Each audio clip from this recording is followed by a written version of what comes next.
Hi guys, this is Erica from Gokce Capital.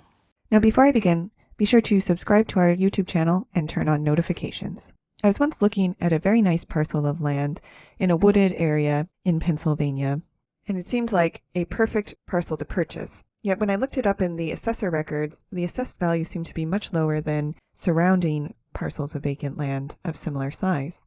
And I asked the assessor why this was, and the assessor let me know that there had recently been an application to lower the assessed value of the property and thus the taxes based on the results of a failed PERC test, which meant that the property would not be buildable and thus should be worth less than surrounding parcels of a similar nature. And all of this is to say that if you are going to build on a parcel of vacant land, a PERC test is a very important part of the process. So if you are looking to build on a property you already own, or if you're looking to purchase a property in order to build on, here are 7 things you should know about a PERC test. And if you do find yourself in a situation where you own a parcel of land and the PERC test has failed, later in the video I will also go over some options that you may have. So the first thing you should know is that a PERC test is almost always necessary if you're looking to build a home when there is no public sewer available.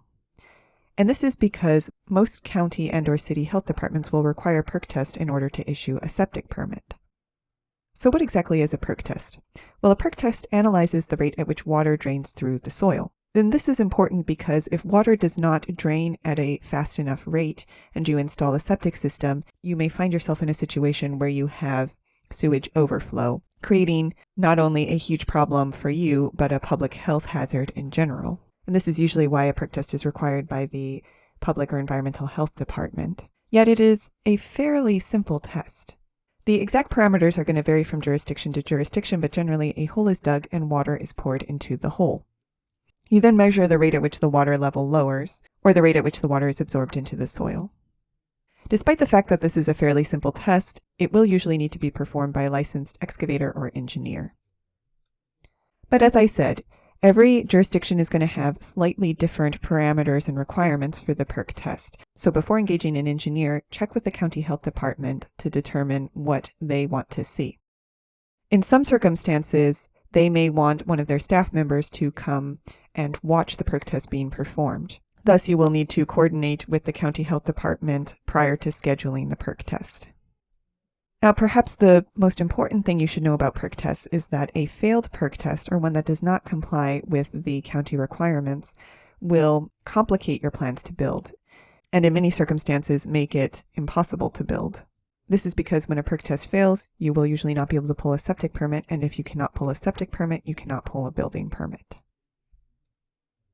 Now, this may all sound a little bit scary, so you may be wondering, is there a way to do a quick gut check to see whether it's likely that a PERC test will pass or not, if I'm looking at properties and I don't want to pay for a PERC test when it's very likely that it will fail? Well, there are some general rules of thumb that you can use. So in general, soil that has high concentrations of sand and gravel will often pass. This is not a guarantee, but high concentrations of sand and gravel are a good sign.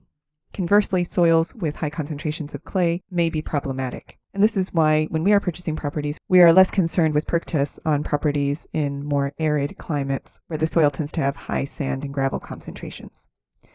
In addition, soil with a low water table is much more likely to pass a PERC test than soil with a high water table. But let's say you already purchased a property and you have PERC tests done and it doesn't pass the county requirements. What can you do? Well, unfortunately, you may be out of luck, but there are a few options you can try before giving up entirely. First, call the environmental health department or building department to see if there are any older PERC tests on record. If there was a PERC test that had passed on record, you can check where it was taken and try another test at the same spot. Even if there aren't PERC tests on record, you may still want to try again, but consider a different time of year. In many locations, the water table is cyclical. That is, there are certain times of year when it is high and certain times of the year when it is low, and thus there will be certain times of the year where you are more likely to pass a PERC test. In a similar vein, even on a small site, the soil composition can vary from one side of a property to another.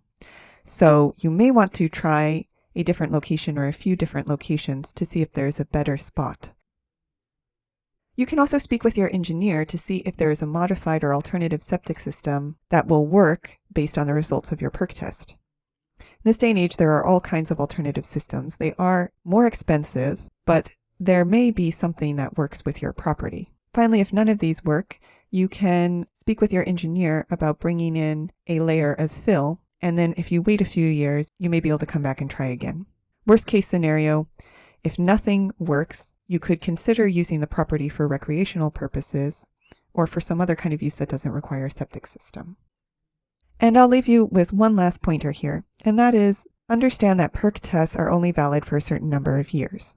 So just because there's a passing PERC test on record doesn't mean you'll be able to use it to pull your septic permit. Often you'll need to redo the test when you actually go to apply for a permit. Having said this, when you are doing research on a property, a passing PERC test on record is a very good sign, even if you won't be able to use it for your application. Now, do you have any stories about PERC tests? Let us know in the comments. Did you like this video?